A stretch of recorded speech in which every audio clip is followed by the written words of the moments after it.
Halo teman-teman, hari ini kita akan berkenalan dengan burung yang suka terbang di atas laut, si burung camar. Burung camar adalah penerbang handal dengan sayap panjang dan bulu putih abu-abu. Camar tinggal di dekat pantai dan laut.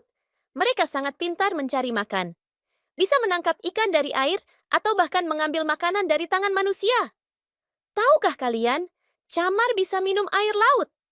Mereka punya kelenjar khusus yang menyaring garam, jadi air yang mereka telan jadi tawar. Camar juga pandai berenang. Saat lelah terbang, mereka bisa mengapung di air seperti bebek. Burung-burung ini punya peran penting di pantai. Mereka membantu membersihkan pantai dengan memakan sisa-sisa makanan. Jadi, lain kali kalian ke pantai, coba perhatikan burung camar ya. Mereka cantik dan punya banyak keistimewaan.